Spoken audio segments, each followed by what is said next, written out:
Hello, welcome back to All for United WFC. Myself and Keris looking a little bit different to any photos you may have seen over the last 24 hours, which is where we're going to start in just a second. We will obviously talk a little bit about the Football Content Awards at the start because that was Thursday night. So we're going to discuss a little bit about that, a little bit about what it was like, obviously being at the event and things like that, and the overall results. And obviously then the big thing why you're all here to talk about Chelsea. We'll dissect that a little bit. We were hoping to get someone a bit more neutral, but you've got three United fans to talk through that one to talk about how we're potentially going to try and get something out of it. I don't know what that means, whether that's a narrow defeat at the current rate that Chelsea are scoring goals or what we'll go for. But anyway, but we will start with the Content Awards, and I'm going to save my little bit of what I've got to say till last. So, Keris, I'll come to you first. Obviously, we were there Thursday night, suited up, all glammed up, so to speak, which I will just quickly say, the Tottenham Hotspur Stadium, I mean, it's not even a football stadium. It was like a palace in that place. It was ridiculous. So very, very nice. But yeah, Keris, obviously we didn't win an award this year. However, still a good night, wasn't it, I think? Yeah, it was incredible to I said on my Twitter afterwards, which I know Connor reposted, so a lot more people saw. For me, I was growing up and I didn't even have a United women's team to follow, right? So for me to be at a Premier League stadium nominated for an award for covering that team is surreal in the first place. So thank you so much to everyone who nominated us, everyone who voted for us. It's a very obvious thing to say, but it really did mean the world to me to be there. But yeah, it was a fantastic night. Amazing to kind of be in that room with so many people who are doing amazing things, who are doing amazing things for the industry. I think that's the thing is the field is so competitive because there are so many incredible people creating brilliant content about teams, about football, about women's football, fantasy football. God, there was a lot of fantasy football. But yeah, it was a real privilege to be there, and gave us an excuse to get dressed up as well. So that was fantastic. Yeah, I was going to say, that's why I put on my tweet. You don't often see me dressed up like that. So there's got to be a few photos tweeted out and everything else. Barry, obviously, unfortunately, you couldn't make it down to London on Thursday night. But I know you were supporting from afar, and you were the first message that I saw, actually, when the results came in.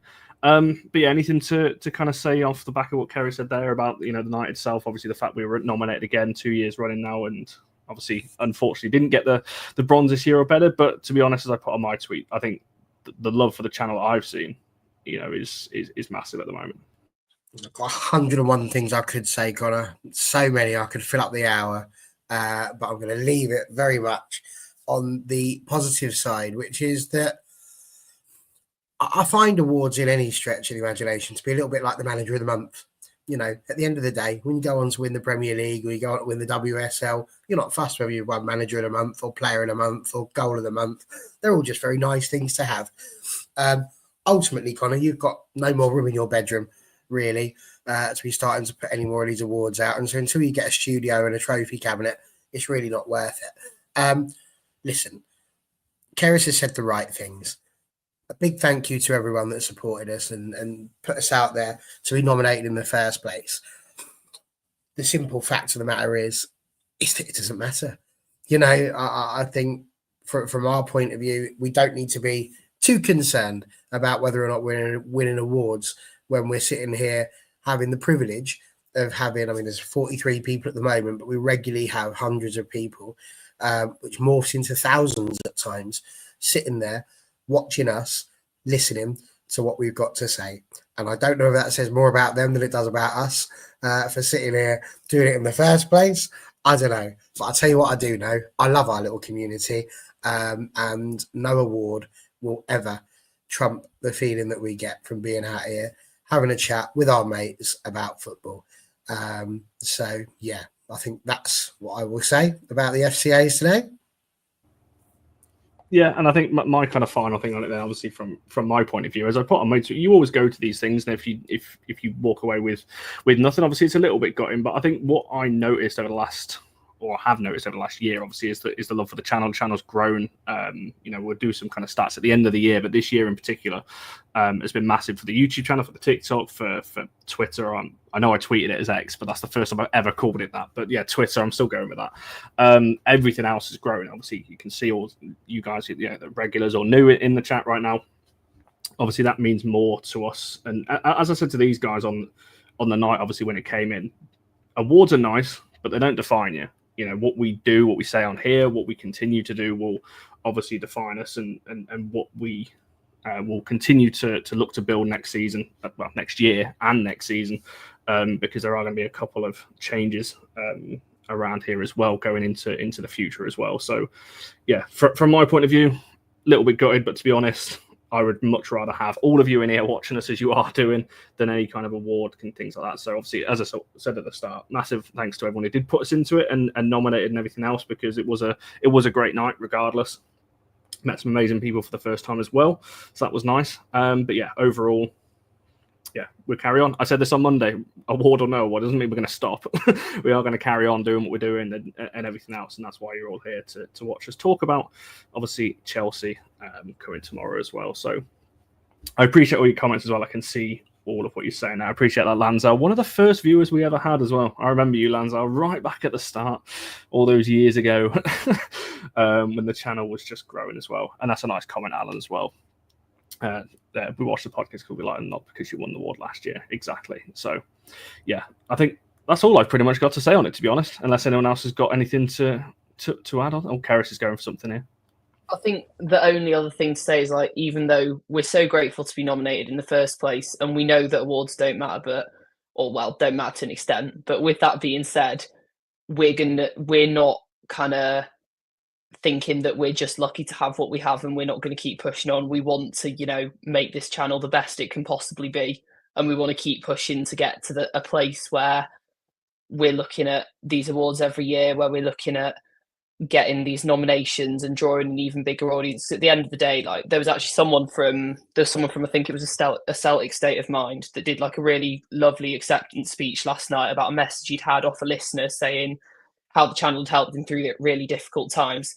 And I think we want to keep growing, not for the sake of awards, but for that as well. Like, we want to reach as many people as possible. So we're grateful for where we are, but like, from my point of view, at least, we're just really excited to keep growing, and we can't do that without you guys. So thank you. I think that's a very good way of putting it, certainly. I'd just like to point out I haven't grown in about 30 years. I'm the same size as I was when I was 12, apart from the waistline. That's got a bit bigger. I'm glad you got something like that in there. And hopefully, like I said, if we're back there next year or any kind of award thing, I want obviously Barry and Jess and Charlie there as well next time, because yes, these guys are as much as involved in the channel as anybody that you see on here. And yeah, maybe at the end of the year, we'll do a little breakdown as to what, kind of what running this channel actually is and what it entails, because, and I didn't know whether I was going to say this, but I've already gone down this little thing. So this is the last thing I'll say on it, and then we'll move on, because we do have a couple of people that obviously don't like what we're doing and everything else, and that's fine. You get that. You put yourself out there. You put your voice out there. You're going to get people that disagree with you and don't like what you're doing, and that's totally fine. We can take that, because that's why we're here. We're more than happy to talk in front of a camera. And I know there'll be people, obviously, that are happy that we didn't potentially win something on Thursday night, but what I will say, if this was that easy, if it was as easy as just rocking up on here and sitting in front of a camera, giving your opinions and things like that, everyone would be doing it. So it's not easy. I'm not complaining or everything else. It is hard work, as we've all kind of had issues, and things like that. So this isn't our job at the end of the day. As I said, if it was that easy, a lot more people would be doing it. So it's very easy to criticize from the outside. But as I said, as Karis rightly put, we'll keep going. We've got big things for next year, as I said, lots to get into, which we can't talk about just yet, but we'll get into that, I'm sure, when we get into 2025. So a lot of things there as well. But no, we move on. As we say, we've got games to talk about. One more game before the international break. And it is probably the toughest game that we're going to have, right, of the season. Chelsea away is always one that we look at and go, if we can get a point, I think most teams will take that, because I don't know what the stats are, but I don't think many teams go to Chelsea and get anything. I think maybe City over the years are probably one of the only teams that go to Chelsea. Well, when City beat them at Kingsmeadow last year, they broke an absolutely ridiculous winning streak at Kingsmeadow for Chelsea, which went over, I think, more than 3 seasons, definitely, potentially more than that. So, like, it's obviously we're at Stamford Bridge, but I don't think, to my knowledge, Chelsea have lost at Stamford Bridge in the WSL either. So, yeah, not a fun place to go. No, and I'll run through some of the stat things in a second. Not that they're very kind to United, because I'm not sure when we get, we read through the stats for the week, and I try and put those into the preview. Every single one this week is for Chelsea. There's only one actually that is for United, and that's obviously our defensive record. It's one of the best that the league has seen at this stage of the season. But Mario, we'll just come to you from the start. Just your thoughts on it. Obviously, tomorrow, big game. We have already won this week. Obviously, Everton away 2-0 on Wednesday night. That feels like a lifetime ago to me right now. But we will actually put an Everton player of the match poll in the chat as we go, because, as I said, I want to get one for every single game. So I will just quickly put that in there so that you can vote on that. But Barry, tomorrow, what's just your initial thoughts, I guess, going into this one? Well, I think from that, you have to mention Wednesday. Purely because of what game it turned out to be. I really enjoyed Wednesday. I sat down watching the game, and whilst it wasn't perfect by any stretch of the imagination, there was some really good moments within that for us to look at and to see some youngsters coming through, having the ability to go out on the pitch. Jess Simpson, obviously, Emma Watson getting a debut as well. I think it was just a really good thing to have that ability to see players play in their natural position as well. I mean, imagine that, sticking Dom Janssen at centre-back. I fully fell off the sofa. Fully fell off. Only just about got up in time for the final whistle. I was absolutely gobsmacked. But it just goes to show he can do it. He does have the ability to put these players where they need to go.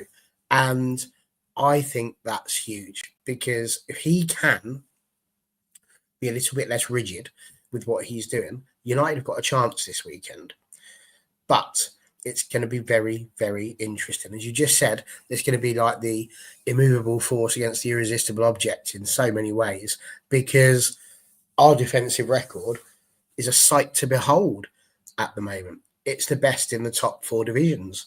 So that's massive in terms of what we're doing. And if I'm playing devil's advocate as well, a reason perhaps to keep the back 4 as it has been, and not all of a sudden take a central midfielder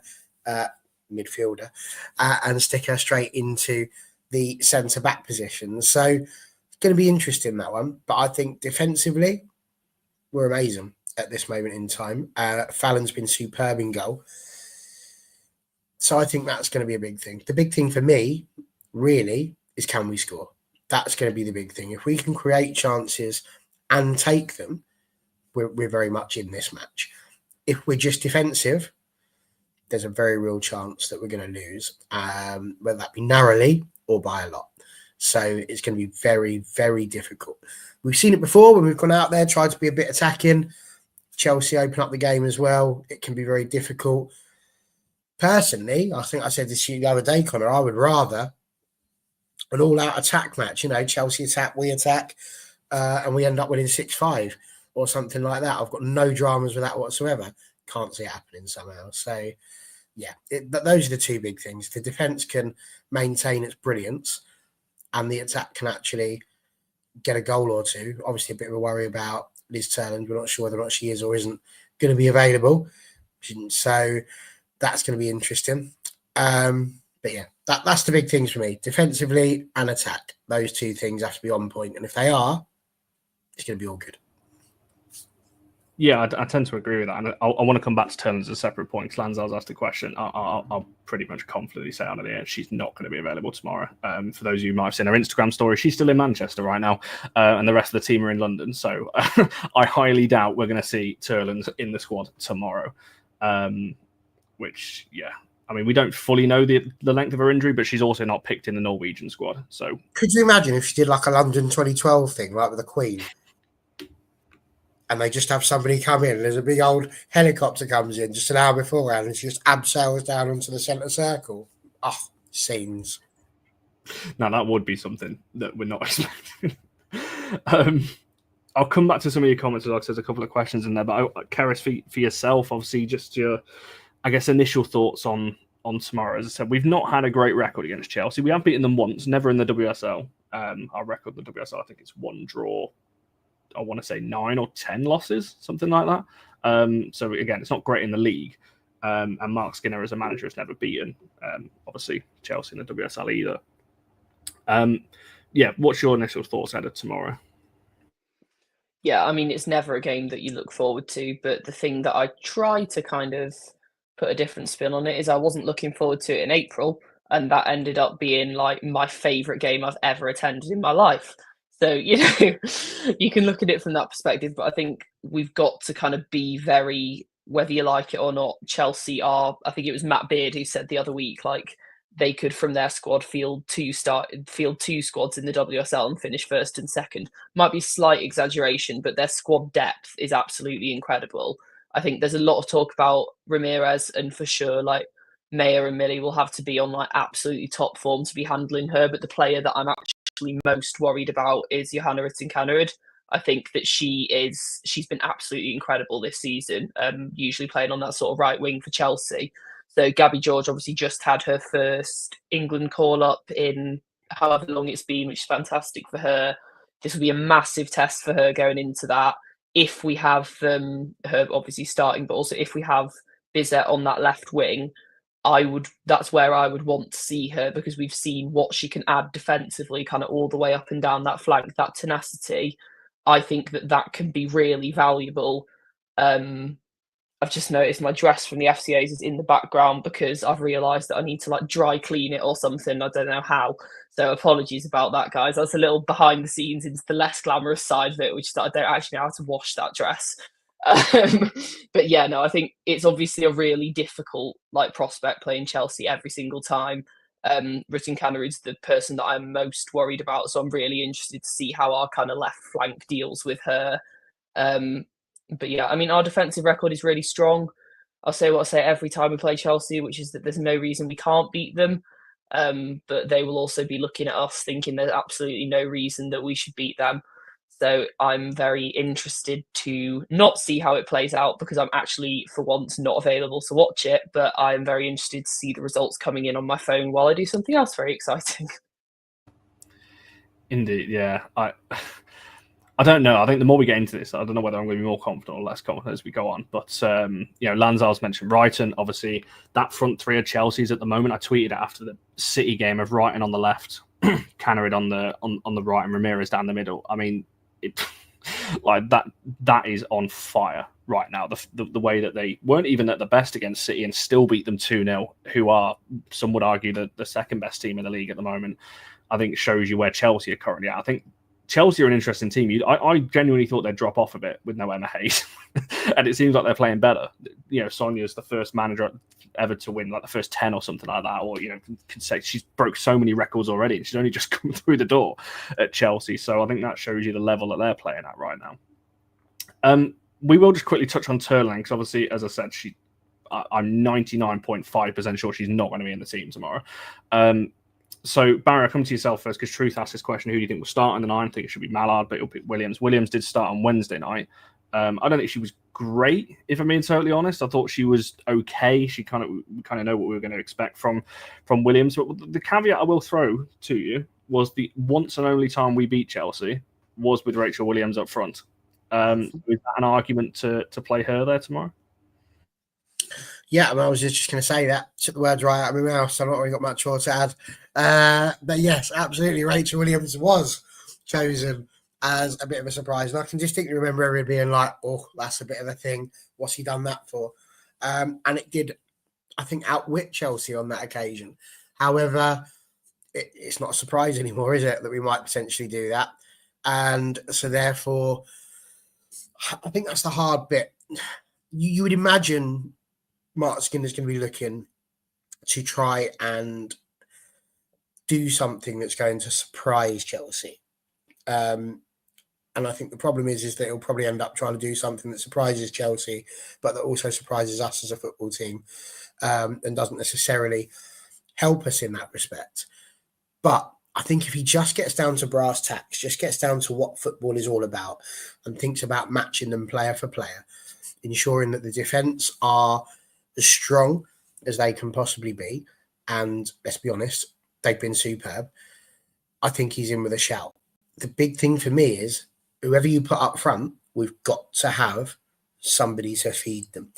Otherwise, it's pointless. It's like having the cookie jar with the cookies in, but it's out of reach. It's like putting it in the top of the cupboard. I can't get there unless you give me the steps. If you give me the steps, and I've got steps, boys and girls, I can make it to the top level. And if I do that, biscuits galore. So that's what we're going to need. It's all we've got the talent, we've got the biscuits, they're there. It's going to be that ladder. Can we get the ball into that 9 position and ensure that we've got someone who can put the ball in the back of the net? Mallard can do it. Williams could do it. Dalton could do it. I don't have a worry as to who we play up front. I really don't. Every single one of them is capable of putting the ball in the back of the net. That's not the issue. The issue is, are we going to give the ball to the person so they have the opportunity to have shots to put the ball in the back of the net? So that's the big one for me. And I think, Bizet has been superb at doing that. She's top of the assists for us, I believe. And so therefore, I would imagine she would be quite good for doing that. Mallard potentially better on the left. People have argued that many a time. Would we be against that? Mallard on the left, Bizet on the right, maybe even Jay's up front. That'd be an interesting one. Maybe stick her in there. Who knows? Listen, there's a fluidity about it. Keris doesn't agree, but it's irrelevant. As long as that ball is put into the right spot, they'll get there. To be honest, I agree. I would probably go Mallard up top, Bizet left, Jay's right, super, done. Yeah, I tend to agree. But before I will just follow up on what Barry just said there. But Keris, can you get your partner on the line, because I can't believe what I'm seeing here. Oh my God, I wish. He's not replying to my texts. Yeah, for those of you that don't know, I'm in a very happy relationship, except when we watch the football with a City fan. So I have been texting him for a little while, but he's not been replying for some reason. But yeah, we clearly kind of sprinkled a bit of magic when we went to Spurs Stadium, and the team has now taken that with them up to Manchester. So it's all good to see. Yeah, we may not have taken anything away from the Spurs Stadium, but we definitely gave them a bit of a leg. Unbelievable. City are at home as well. Very, very, very funny. Yeah, I mean, unexpected results can happen. Well, this is the thing, right? We talk all day and all night about stats. What we've just seen is different league, but Spurs lost their last game to Ipswich, who are still, I think, the only team without a win in the Premier League. Whereas then you've got City, who obviously are on a bad run of form for City. There's absolutely no reason that we can't take that to Chelsea tomorrow. Is the delusional mindset that I'm choosing to enter my Sunday with, and I would encourage you all to do the same. I think that's a fair point. Off the back of what Barry just said, and I'll ask you the same question about the striker situation. Barry put a case forward for all of them, but obviously then ended up with Mallard. There's been a few shouts from Mallard in the chat. What would you be doing with that front line with potentially no Terland tomorrow? That was to you, Keris, by the way. Me? I thought you said Barry. With the front line, yeah, no, I've already said I would have Bizet on the left, adding that sort of defensive sort of physicality, I think, dealing with Canard on that side. I would have Mallard up top, because I think you can see how it could go either way, because there's a very good point that the only time we have beaten Chelsea has been with Rach Williams starting. It's a very valid point, but also, will they fall for that trick twice? Potentially not. So I would say I would put Mallard up top personally, with the knowledge that we can bring Rach off the bench and she can work a magic off the bench.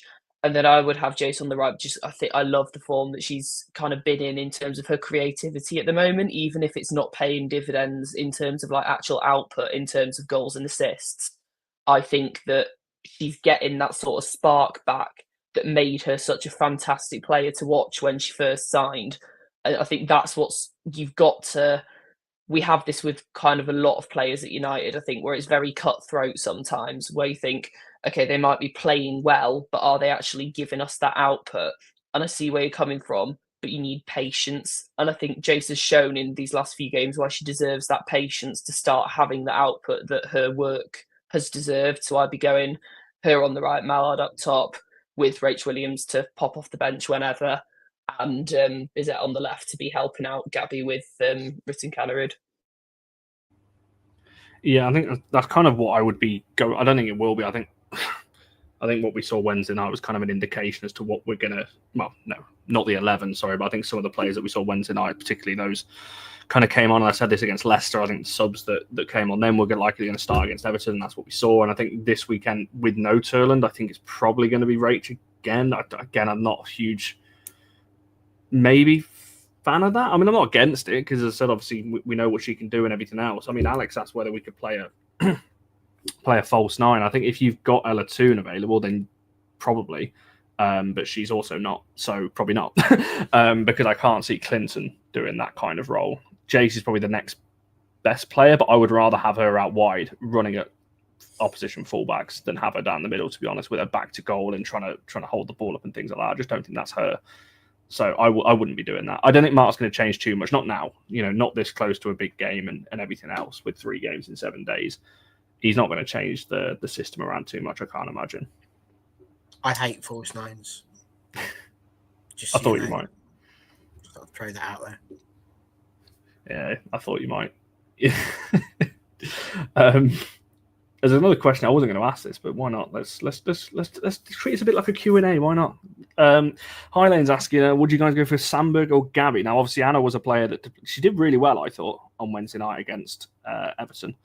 Keris, I'll start with you on this one then. What would you be going for, Sandberg or Gabby George at left back? I would be having Gabby George in there just because I think Sandberg, so I wasn't able to watch the full game yet because I don't have MUTV on Wednesday at Everton. But from what I've seen, she looked really good. And I'm really excited to see how she sort of develops. But from what I know of her, she's slightly more of perhaps an attacking fullback than Gabby is. I think Gabby can get up and down the touchline, but is more defensive than attacking as fullbacks go. And also, I think it's just that experience level. I think in terms of physicality and in terms of the experience of playing against these top sides, I think that Gabby's got more WSL experience. I think this would be a real, God, talk about throwing someone in at the deep end. I think anyone would be nuts not to have Cannerid in their kind of WSL like fantasy team right now. And to put Sandberg up against her on potentially a second start would be, I think, setting her up. I don't want to say for failure because that sounds really harsh. And I also don't want to sound patronising of her because I think she's a fantastic player. But I think it would be a pretty harsh way to throw her into life at United. Yeah, I tend to agree with that. I mean, the chat seems pretty split. I can't lie. There's a few shouts for Sandberg, a few shouts for Gabby. Barry, which way are you leaning on this one? I can understand why people would want Sandberg, but she's just come back from injury. She played a little bit of a game. She's now played a whole game on the midweek. I think you've also got to give Gabby her flowers for this as well because she's just made it to England. She's been called up for the international window. I think we've got to really take a moment and think to ourselves, actually, that's a really impressive thing for her. So to then drop her immediately after being called up for her country would seem a little bit strange. So I think for me, is that Gabby George has had a tiny bit more WSL experience. I think I'd be starting with Gabby. But what a wonderful situation to be in. A club where we are talking so often about fullbacks not having the right amount or putting them in the right places. How lovely to be in a position where even though one of our fullbacks is off to have a kid, we've got 2 more that can fit in there, plus a youngster. So left back is looking really, really positive, and that is wonderful. Just got to sort out the right back situation now so that Jade can have a rest and all is well. Yes, indeed. Obviously, on that, Mark did speak about Aoife Mannion after the Everton game, and I can't remember whether you got asked about it in the press conference on yesterday or not. But it's. I think she might make the squad again, but I think again, her coming back from an injury as well. Obviously, it's going to be Jade at right back, but I just think we need to address that in January or certainly next summer, because we can't keep going around with this roundabout of injuries to fullbacks and them not being able to get a rest from that point of view. But yeah, in terms of what on the left hand side, I would be going Gabby George. I think she's been good this season. Although I thought Sandberg was brilliant on Wednesday night, I think this is a whole different test. When you're coming up against Canary, as Kerrison has already mentioned, you need to be more, I think, defensively aware. Not that Sandberg isn't, but I think that's just one hell of a jump to go from just coming back from injury, playing your first minutes, first start against Everton, to then starting against Chelsea. I think that's a whole different game. So I wouldn't be, but that's not to say that I wouldn't be looking at her in the game to make an impact later on. And there was a question from Truth about, do we think Galton starts on the left? I think we all went with the same front three, didn't we? We all went for Bizet, Mallard, and Jace, I think. So, no, is the answer. Whether we think that, I don't think he will. I think it will be the front three that I said earlier. I think it'll be Bizet, Williams, and Jace, but who knows? On that one, I just think, again, coming back from injury, you've got to be careful with these things. We've had so many injuries already this season. We don't want to keep making them worse. So I would be very careful about just starting her in games like this. I want to talk a little bit about Chelsea before I come back to the United midfield. And just, again, I'm conscious we're all United fans, but I'm not going to big them up too much on here. However, Keris, who's a kind of, I think we're all going to kind of probably say the same player here, so I'm going to try and think of someone different while you two are talking. But who is going to be the key player for Chelsea, do you think, that United are going to need to really watch out for? I mean, I've already mentioned her about 1,400 times, but I do think Ritten Canary, I mean, we all know about Ramirez, and she'll be, obviously massively dangerous. This is the thing about Chelsea, right, is you're never looking at them and going, that's their one player who's making them get this level of success.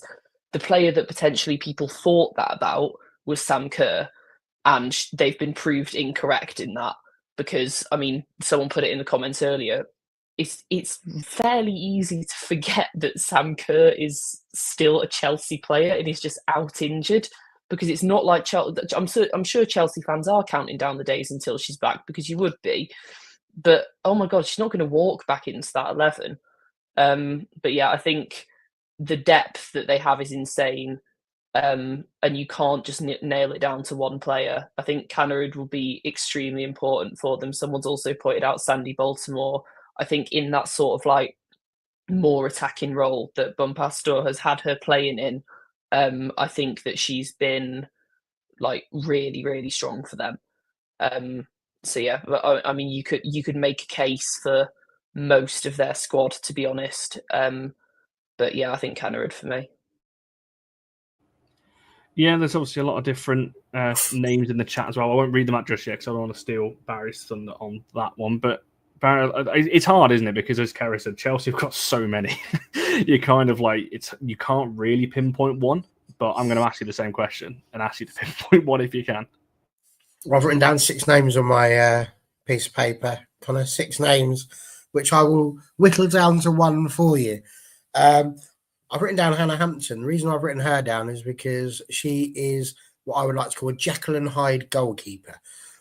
She'll either come out and she will have an absolute world-class game, causing us all manner of dramas and stopping us from scoring, or she's going to drop a clanger or two, and that will help us out, and we can get a goal. So that's an interesting one that I wanted to throw out. But the main 5, I think, are, apart from the ones that we mentioned, obviously JRK, Wrighton's been mentioned, Ramirez as well, I think, is another really big one. She is an absolute unit up front, and we're going to need to be strong. And I do worry a little bit about that. I'm not convinced that we have the strongest of players in terms of the defence. Ours is a bit more about technicality. I don't think Maya and Millie would be bullied off the ball, but I do think that Myra has the ability to get past them if she really, really wanted to. Erin Cuthbert as well. She just makes things tick in the middle of that park, which is incredibly annoying. And And it's Lauren James is fit. She's still all right, isn't she? So, I don't know. Is she back yet? She's missed the last couple. I don't know whether she's back or not. So she might be missing. Someone might have to correct me. I don't think from memory, I don't think she's in the England squad, but let me have a quick Google. But I'm pretty sure she's still out. Yeah, I'll take your word for it. It's good news. That narrows it down to 4. That makes life a lot easier. So, yeah, listen, I think all of those are good, but Ramirez is going to be the one. We kept Ramirez really quiet in that game in April, and because we did, and we kept her off the ball, they didn't score. We've got to control their front line. If our defence is to the level it can be, then their midfield will sort of be a little bit irrelevant because we'll be wiping away all of the mess. And that, I think, is the big thing for me. So I'm going to go with Ramirez. If she's getting the ball and getting the chance to have shots away, it could be a real worry. But if not, and we're stopping her and we are able to choke that particular situation, all good. So, yeah, that's my one. Yeah, I think Ramirez is an interesting one because you mentioned that the game in April kept her pretty quiet, and I think we were very good at doing that. But the one in May, the last game of the season, she absolutely bullied our back line. I think I can't remember which goal it was, whether it was just pick any of them, to be honest, but I can't remember which one it was in the first half, where she just brushed past. Millie kind of fell to the floor, and then I think the other goal, like Hannah goes to stick a leg and she's nowhere near it, and obviously Ramirez just glides past. So that's obviously somebody. Erin Cuthbert, I think, is a very good shout because she does just make Chelsea tick in everything that she does as well. But I'm going to pick someone different because that's what I was going to. I'm going to go for, I hope I don't butcher the name here, but Sioka Nuskin. Because I think as a player who was signed as a defensive midfielder for Chelsea, she scored about close to 10 goals last season for Chelsea. She was popping up in a striker role at times for him. She is an exceptional footballer. Very jealous again that Chelsea got hold of her, to be fair, because she's only 23 as well, so still more development to be had with her. But I think that midfield of her and Cuthbert has been very, very good. So yeah, that would be my kind of one. Whoever's in that midfield is going to have to keep an eye on her. Somebody that none of us mentioned, I think, is a really, really good shout, actually, because she was very good against Man City, is Micah Hamano, who I think she got the assist for the first goal, I think it was. But she is exceptionally good. So, again, and this is a thing with Chelsea. You're talking about James being out. Hamano comes in, gets the assist versus City, plays really well and everything else. And we're not even mentioning Beaver Jones on the bench and everyone else that they've got. Kat Macario, just randomly just got her on the bench as well to bring into the mix. So we know that they're incredibly stacked from a team point of view. But I definitely think, there's just a lot of players. Everyone's going to have at least in that game when we beat them in April. In fact, I'd say all of our players had a 9 or a 10 out of 10 performance. We're going to need that again, I feel, if we're going to have any chance of taking someone away from the game. You can maybe get away with it if one player drops below that and kind of has an average game. You can't have 3, 4, 5 players doing it because that's what we did in May. And look at what happened at Old Trafford at that one. So I think that's going to be the key because Chelsea will be on it. They're on hot form right now. Listen, obviously not lost a game, same as us, but the difference with them and us, they're winning and they're winning well. They're not conceding all that many. They've only conceded one more than us in the league, but they've scored 25. We've only scored 11. So they are blowing teams away right now in what they're doing in the Champions League and in the league. They're making it look pretty easy from that point of view. And I think that's a really good point. Obviously, Hasegawa is one of my favourite non-United players to watch. She is exceptionally good. If you can make her look bad and not look in the game, you are an exceptional footballer. So yeah, credit to them. But I hope she has an awful game tomorrow, so as not to score on us or create any chances and things like that. But yeah, we don't need to beat Chelsea up anymore. We can leave it there. Lanza, I know what you put a bit earlier on about Rice and our favourite player doing the business. Again, as much as I love her, I really hope she doesn't. Because she's obviously on exceptional form as well. Another player that thought maybe that coming to the end and maybe wasn't going to be featuring as much. Now look, she's back in the team, assisting more than she does. So yeah, definitely players to watch out for there. Right, I want to come back to the United midfield next. We just spoke a little bit about Cuthbert and so on. The one thing, bringing it back to Wednesday night, that I thought we looked more of was balanced. Partly because, obviously, for me, Hayley Ladd was in there. and obviously Emma Watson. Who was it? Was it Watson, Miyazawa, and Ladd, wasn't it? For me, we looked a lot more balanced in the midfield. Now, I would expect that we're going to see more of a league team, I'm going to call it that, tomorrow, and it'll be back to what we saw against Leicester, if I'm being totally honest. Barry, I'll start with yourself on this one. Do you think those midfield three, so Lads, Miyazawa, and Watson, did enough to convince Mark Skinner on Wednesday night to start tomorrow? I mean, did they? Probably. I mean, listen, Emma Watson did well. I'm not going to sit here and say she pulled all the strings and made everything happen. I don't think she's necessarily gone out there and had a 9 out of 10 or 10 out of 10 performance. It was a solid 7 or 8. She's gone out there. She's proven she can be a really useful addition to the squad. And that's exactly what I would have expected from her. You know, you can't go out there expecting miracles immediately in your very first game. There's plenty there to see. Do I think that she's necessarily pushed herself ahead of the pecking order for some others? Not yet. But do I think she's going to be a brilliant player? Absolutely. Unquestionably. I'd say there's one name out of those 3 that should be playing on Sunday. Probably won't be, but should be. And that was Hayley Ladd. She was unquestionably my player of the match on Wednesday. Now, you can sit here and say it's only Everton, all of that sort of jazz. But she did the role that we are crying out for in that midfield, and she did it to perfection. She stopped the ball from getting through to the front line. She marshalled that defence brilliantly. She was breaking up play in the middle of the park. She got herself forward. She was there on the edge of the box to collect any balls that came out and just have a little shot. She nearly scored. She did everything you want your 6 to do. But apparently, that's not good enough, and we need to start going for youth. So this is the thing for me. She needs to play. Hayley Ladd in that position, it's not even a question. I think Stevie Wonder, Ray Charles, and the entire blind community can see that she should be playing there without question. It's ridiculous that she's not. You can pick any other 2, as far as I'm concerned, from that. But if there's somebody who's played themselves into a position, it's Hayley Ladd. And fair play. She's got the right attitude for it as well. I'm going to fight for my place. Give it to her. Give it to her. Don't just sit there and go, do you know what? I'm going to go back to my usual self. Because honestly, if we go back to my usual self, then I can just see it all going wrong again. And, you know, there'll be some people out there that would really like that to happen. I don't. I would rather he made the right decision and did well and got something out of this game rather than see us get trounced 5-6-0 and then end up not having a manager at the end of the international window. There's people, I know, I've seen it, that are just itching for that to be the case. I don't want that. You know, as much as I've had me shout last week and got a bit ranty and a bit angry, I don't want that, because I always want Manchester United to win. And the best way for that to happen for me, stick Hayley Ladd in the middle. Pick any other 2, as far as I'm concerned. Don't know what Keris thinks about it, but that's what I would do.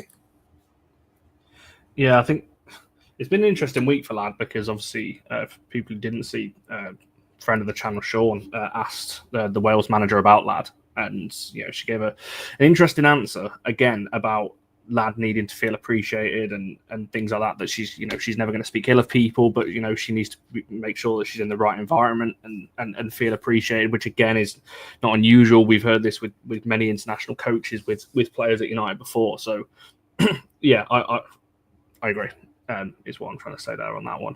Keris, for yourself, in terms of the midfield, it's been a conversation we've kind of had all season, with the Anson role. Obviously, Lisa's been in there. Simi's now come in the last kind of couple of games as well. Miyazawa's played there, as Truth put there.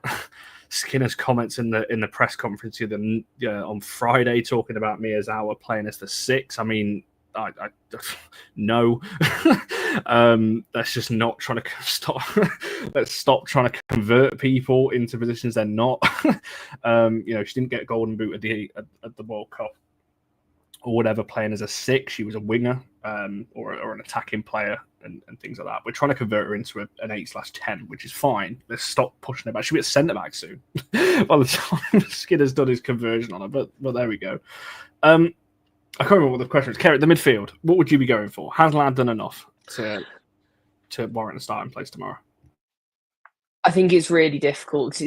I think with a lot of players, it's not as black and white of have they done enough to earn themselves a spot in the starting 11. It's always got to be on, from my perspective, it should be on a game-by-game basis, right?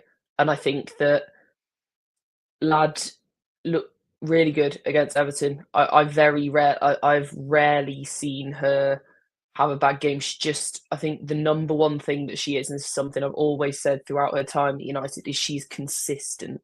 Right, like I very rarely look at her and go, "You're letting the side down." I rarely look at most of our players and think that, to be fair. But I've never had a game, even a game where we've played extremely badly, where I've looked at her and gone, "Hayley Ladd had a real shocker today." So I think she's a consistent player. The problem is, does that consistency come in the WSL, in the league, against an opponent like Chelsea, when you've not played against a team like Chelsea in several months? That's the difficulty. So I think from a consistency point of view, as much as I love Hayley Ladd, keeping someone who has played more recently against higher caliber WSL teams is probably the pragmatic thing to do. I think it's probably what Skinner will do. But what I will say, as I feel like I sound like a stuck record every single time we talk about a starting 11, because I'm always one of the people that will say a starting 11 is not a fixed 11. Okay, we have this thing where we feel like it's forbidden to make changes until the 70th minute. It's not a rule. It's something that we've made up. If we start and we're playing really badly and we think, do you know what, we need someone to come on, stabilise the game, someone consistent, someone dependable, just bring Hayley Ladd on. It's not nice or easy to take someone off earlier in the game than you might expect, but sometimes it's the right thing to do. So I think it's about having that adaptability to recognise I don't think it's a black and white issue of has someone done enough to earn themselves a place in the starting 11. I think she's done enough without question to earn herself a place to be absolutely considered as a starter, but we would still, for me, be starting Janssen tomorrow. So yeah. And how does someone, I saw Connor laughing, so I thought I'd look at the comment. How does someone my age know what a record is? I'm 20, but I'm not a complete muppet. I do know stuff sometimes. I've got a CD player over there. I like my retro stuff occasionally. I'm not being funny. Records exist now. You can buy things on vinyl. I'd be more worried if she was sitting here talking about a cassette player. Then we'd have trouble. I used to have stuff on cassette when I was little. I was born in 2004. I do remember, life sometimes. 2004, my God. Let's move on. Before we go down that one. Lanzal asked the question about is Elisabeth fit? No, she'll be out. I can't remember when did she get injured? It was about 2 months from her injury date, whenever that was. What was that, Arsenal? So, yeah, no, she won't be. Sal, I'm feeling it as well. Don't you worry. We started here. As we go down this one, do you know what a Betamax is, Keris? There we go. Knew I'd get her eventually. To be fair, I don't know what that is. Betamax was the prelude to a VCR, which was the videos, which were obviously before DVDs. Oh, see, there we go. I learn something every day. Video cassettes were awful as well. Every time they would get chewed up, it was a nightmare. You'd undo that. What did you have as a kid, Barry? Was it a Stegosaurus? No, we didn't need a Stegosaurus. We just made our own fun. It was usually making fire out of flint and steel. That's a good point from Erden as well, to be fair. Yeah. That's not hard. I've got a mate who's got a kid who's turning 1 year old tomorrow, and I'm pretty sure she's got a better extensive collection of film knowledge than Connor does. Oh, dear. We always go off the rails on these things, don't we? But there we go. 49 minutes. That's not bad. It is decent going, to be fair. But yeah, a lot of the comments are agreeing about Ladd tomorrow. As I said, I don't think it will be. I want it to be. I just don't think it will be. I think, to be honest, I think the team that played against Leicester, I don't think will be far away. I remember this. I'm sorry, but I do. The what? The cassette player that was in the Transformers chest. I'm going to go and Google this now. I might be sometime. I was going to say, I am. Yeah, like, what's going on here? To be fair, you say tonight, I get it every day. Every time I come on here, I always get a bit. Even when I'm on TikTok live on my own, I get it. So, you know, it's is what it is. It's all good. Yeah, I think that's a fair shout. Again, sorry to break it to you, it won't be, but we can hope that it will be. I just don't see Mark making those kinds of changes. While we're talking about the midfield, though, I've not seen enough people talking about how good it will be to see Simi starting. Obviously, it's not good circumstances with Nelson being injured, but again, she's not had one game where I've thought she looks out of place. She looks like she's not adjusted yet. We talk a lot about Skinner taking this time to let new signings, particularly players that have come from overseas, kind of adjust to the WSL. In a way, he's been sort of forced, although not really, because he could have just played Hayley Ladd, into bringing Simi in earlier. And I think it's paid dividends. I think she's been absolutely fantastic. And if it makes any of you feel better, she makes me feel old because she's in my school year and she's now starting games for United. So, yeah, excited to see her in there tomorrow. I think it's important to say while we're talking about the midfield. I was going to ask if we felt that Simi was ready to play centre mid against a side like Chelsea, but also whether or not you mentioned Janssen. Do you think there's an ability or a possibility even to play Ladd and Janssen? Do you think Ladd, and I hate using this phrase, I'm going to use it and I'm going to instantly feel bad about myself, but do you think that Hayley Ladd could unlock Janssen in the centre midfield slot insofar as she's got that somebody else who's going to be able to drop back and help her out and maybe not have all of the pressure of trying to be a central midfielder when you're really a centre back? I would think so. I think Ladd can get the best out of anybody. I think we saw that with Zellum for that season. I think Zellum's best season she's ever had in the United shirt was because Ladd was able to do the other side of the game where what Zellum wasn't necessarily as good at. So Zellum could excel in the things that she is good at. And we saw the best of her. I think Ladd gets the best out of any player she's alongside. So for me, yeah, it would. But I do agree with Keris's point that Simi has been very good when she's played this season. So it's not like it's a downgrade. To be honest, I'd be starting her over Lisa anyway, even if Lisa was fit. That's just my personal view on it. But yeah, so I don't think it's a weird one because I said my only issue with the midfield is I just don't think Janssen can play there. And I think when you're playing up against a team like Chelsea, who's going to be, let's be honest, they'll have more of the ball than us tomorrow and pushing us back. When you've got nimble players around like Rice and cutting inside, and you know if Mika Hamano is in the midfield, you know with Cuthbert and Nuskin in there, you're going to have to be more mobile, and that's why I'd need Ladd in there. But as I said, I just don't think it will be. So we are going to need the likes of Clinton or Bizet and Galton, whoever it is that's on that on the wings to come back as well. They're going to have to do a lot of tracking back, I think, to cover it.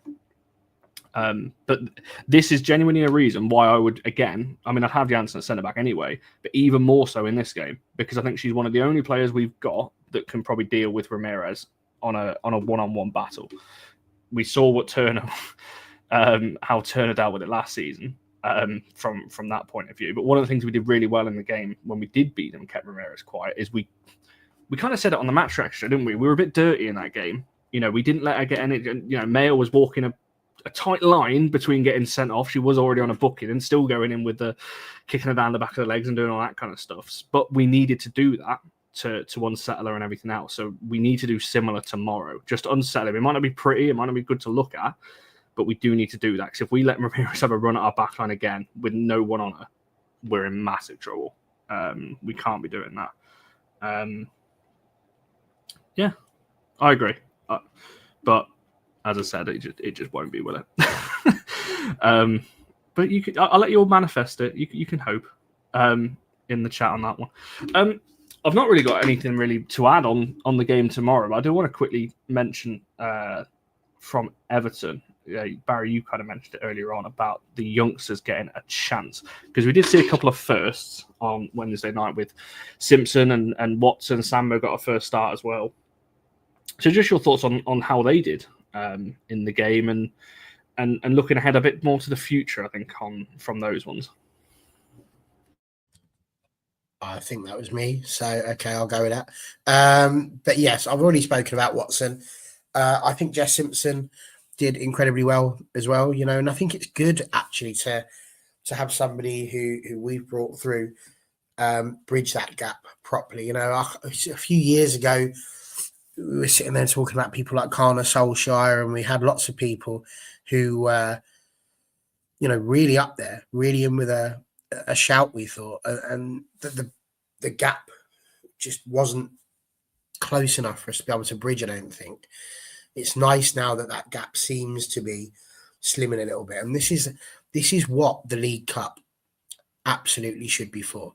100% is that ability to give these youngsters the opportunity to get some game time, and case in point, wouldn't it be good if we managed to get to a point in the league of the League Cup where we're through with a game to spare, and actually you could put someone like Saf Middleton-Patel in goal because it doesn't really matter. So you can give her that opportunity to have a chance in goal, to have a game with the first team. And this is how you bring players through. So those are the sort of things that I would like to see. So it is lovely to see Jess Simpson in there, Emma Watson getting that, Anna Sandberg, not exactly old, getting a start as well. And I think that's the thing. It was refreshing to see, I have to say, that we did put out a strong side that still managed to have heavy rotation. And I think that's a massive change from 2 years ago when we made those changes, like a ridiculous number, about 12 of them. And I know you can't put 12 players on there, but I'm talking about the subs as well. Just a ridiculous number of changes. So, yeah, I think it's a positive, one that we should be very happy with. And yeah, we've got to keep doing that. And I think Matt Johnson said that already himself, hasn't he, in an interview somewhere, that we need to have youngsters coming through. And this is the way to do it. So, yeah, love it.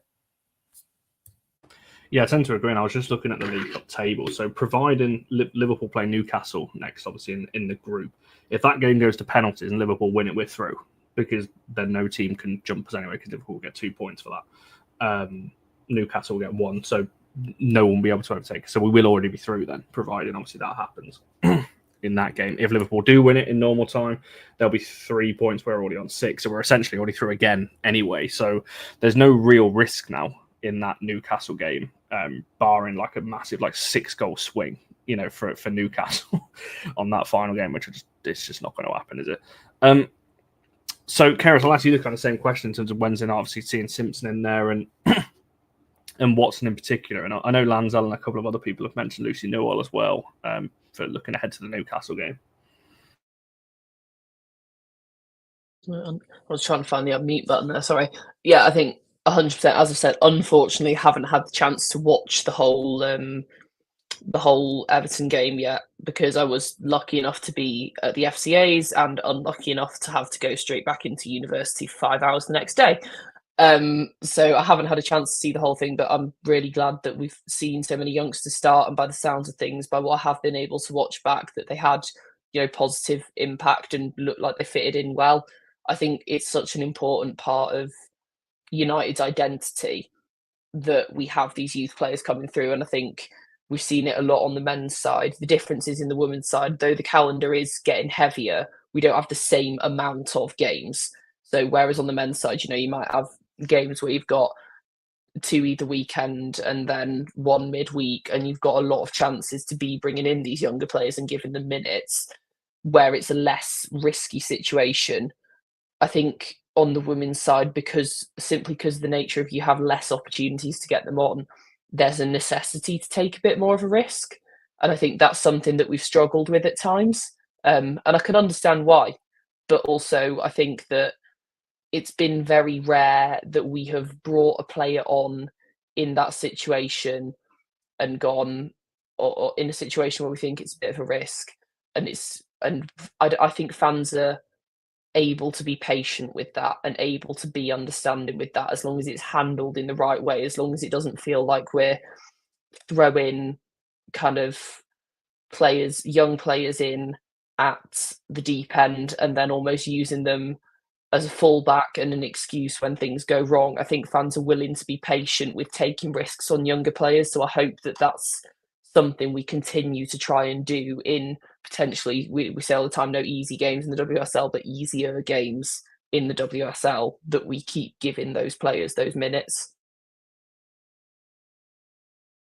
Yes, sorry, I agree. I was ending the player of the match poll and just copying it so I don't forget who it is. I'm just going to quickly use someone's WhatsApp chat to save that in. There we go. I'll come back to that. So yeah, I've only got the kind of player of the match and then score predictions to round this one off then. So I'll actually do some reverse order. I'm going to go to what the chat said first in terms of player of the match. So I did put pretty similar to what the supporters went for, actually, in terms of Laetitia, Ladd, Watson and Jace for the 4 names. A lot of people got a lot of votes, actually. So Laetitia did win it on 47%, Ladd 25%, Watson 15%, Jace on 12%. But Barry, would you? Well, I don't think you would agree with that, because I think you said earlier that Ladd was the best player on Wednesday. So would Ladd have been your player of the match Wednesday night? Sorry, who did you say won? Laetitia, 47%. What a goal by her, by the way. She did incredibly well, and there was 1 or 2 you could have chosen, and I think Maya got the player of the match from the actual game as well. And understandable. What a goal it was! Like, genuinely. The fact that she volleyed it, knocked it up in the first place. It was, everybody's going on about the Summoning one. Now, don't get me wrong, that is a banger today from 40-odd yards out. It's incredibly good. But, yeah, I think Mayer's was just as good technically, which is great. But, yeah, for me, it was Hayley Ladd. Maybe there's a little bit of bias in there because, we're seeing her play and we know what she can bring. But yes, I think for me it was Hayley Ladd who would have got player of the match for me. I just think, like I say, she did all the things I would want her to do. She was good in attacking. She was good at giving the ball to the wide players and getting the ball forward, but equally good at breaking up play and stopping Everton from getting attacks. So yeah, I think in that respect, absolutely massive. And if I can just take a second to just address Michael here, it is a Bundaberg, but it's not ginger beer, it's root beer, which I have to tell you is quite a tasty thing. So Australia, I salute you right back, because that's some tasty stuff, let me tell you. I wasn't expecting almost as tasty as that Maya Laetitia goal. Keris, for yourself, would you kind of agree with that? I mean, that volley is just unreal, right? Yeah, I mean, I'm not. It would be stupid of me to name a player of the match without watching the entire game, because I absolutely hate when people do that. But yeah, that goal was just unreal. Like, it was so, because that fortunately was one of the only things I was able to actually watch like nearly live, because United put it on the clip on the live app feed about a minute after it went in. So happily enough, yeah, that was an excellent goal. As a centre back myself, who tends to score like one cracking goal a season and then never again, I'm hoping that that's not the same case for Maya and she whips a few more of those out. So yeah. I was going to say, it was one hell of a strike, and she has got a good strike on her, so fingers crossed. And I was saying to the people around me all game as well, we need to start shooting from the edge of the box, like properly, because we seem to either try and walk it into the net, or we take pot shots from 50 yards that go miles over the bar. So leave it to the players that can. And when you get in and around that 18-yard box, you got a bit of space like that.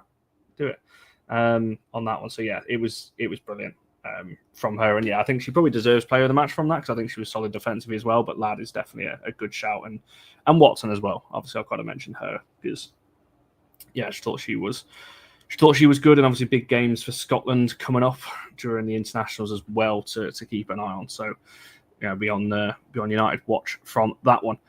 Right, the final question. Here we go. What are we going to go for our score predictions for tomorrow? I'm not even going to ask who wants to start. I'll let someone just jump in with theirs, because I'm still debating whether I want to actually say mine or whether I want to see where everyone else is thinking before I say it. I'll get started. It's not a problem. I'll get started. I'll carry some thinking, so I'll give you some thinking. So I'm sorry, no. Where I'm going to go with this. We have got the two teams with the unbeaten records going head to head tomorrow. It's going to be a humdinger of a game. This is one of those where Chelsea could potentially go on, take on Manchester City, and it'll be between the two of them for the title, leaving us fighting for third place. That's a possibility. Another possibility, of course, is that Mark Skinner might still be able to turn around and tell everyone that we're unbeaten. Harry, you're just waffling because you don't want to make a score prediction. I'm giving you time, love. Time. You don't want it, you should have jumped in. Mark Skinner could also have that opportunity to still do that. And it's for both of those reasons. The fact that Chelsea could go on and do superb, but also the fact that Manchester United could do that it is absolutely going to be a 1-1 draw. To be honest, right now, I'd take that. I would absolutely take a 1-1 draw, and I'm going to be really honest. And my honest prediction is a 3-1 wins Chelsea, because I do think we'll score, and I do think we're going to stop them from absolutely battering us, but I do think we're going to lose. And I say that with so much love to everyone. I'm not sure you're allowed back on. That's never happened. You're saying that, Barry. Mine was also 3-1. No. We'll just get rid of both of them, guys. We can't have this. That's outrageous. Come on, get yourself back in. I can't believe you've done that. I mean, I just watch the way we've been playing, and I watch the way Chelsea have been playing. My heart is really trying to root for us and think we did go into the game in April thinking we weren't going to win that, and we did. With everything going on around United, you're saying we're going to lose so that we win. I just think there's just too much right now. Whereas April, although it was bad, it was not as bad as this. This feels different. But then again, I didn't think we'd lose 6-0 on the final day either, because we just won the FA Cup and I thought everything was great, and then we get battered. So I don't think we'll get battered. I think we'll keep the score down, and I think we'll be in the game. I actually think we're going to play better than what people think. I did tweet earlier that it will be so us to keep our unbeaten record tomorrow and then lose to Liverpool at home after the international break, because that is, I don't know, I can just see that happening in some weird way. But I mean, I would love to give like a 1-1 or something like that, and things like that. And I would 100% take that, because I said not many teams go to Kingsmeadow and bring anything away. So a point would be good. I just don't see it. I really don't. Not at the moment. I just don't think we're in the right I do think what I will say is I do think both teams will score. I have that level of faith in our attack to score, and I have that level of fear that their attack will score. And I have faith in our defence to keep it down, but I think that we will struggle to keep a clean sheet. So that is my honest. I think if we were at home, I'd be more confident. I think it's the fact it's away. Yeah, definitely. I think if this was the other way around, and this was at LSV or whatever, I would be putting us as the favourites here. I think it's just the fact it's away. Chelsea's home record, as you mentioned earlier, is just stupidly good. But yeah, I'm kind of hoping I'm double jinxing it here. And I'm saying this now, and I'm going to be sat here on Monday at 7 o'clock being like, see, I told you we were all going to win. And I can flip it around then. But yeah, I'm to be clear, if we do win, the only person that's getting anything out of this is me and Andrew Wall, just sitting there giving it a 2-1. You two will need to be back in your shell, coming on with a fully prepared one side of A4 apology speech written. Ever doubting the magnificent Manchester United. I'm happy to do it. I'm always someone who is very happy when I get it wrong to eat my words, but I would rather be negative and then surprised than positive and then depressed. You see, the key is to not get depressed. And you know, you don't get depressed. This will finish you off perfectly. You buy one of these. Look at that. That's it. That's the Transformers cassette player. It turned into an actual cassette player. You can put the cassette right up there in the top right where the yellow bit is. That's amazing. What a thing that was. I'd forgotten about them. I'm going to be thinking about that all night now.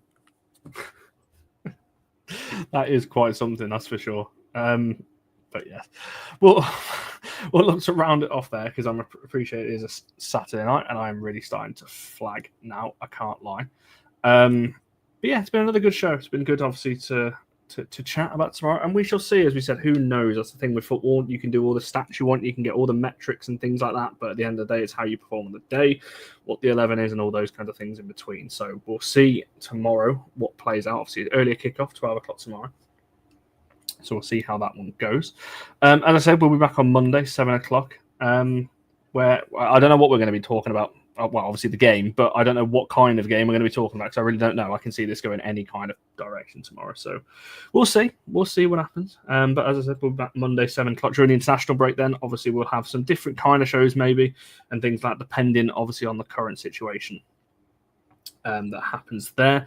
As I said at the start, if you didn't see it already, because I know a lot more people have joined since then, obviously thank you to everyone that put us in the content awards and things like that. We did have a great night on Thursday. And as I said at the start, doesn't change anything from our point of view.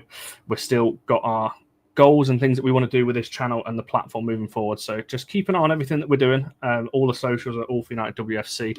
Lots to keep an eye on, lots to look forward to, I'm sure.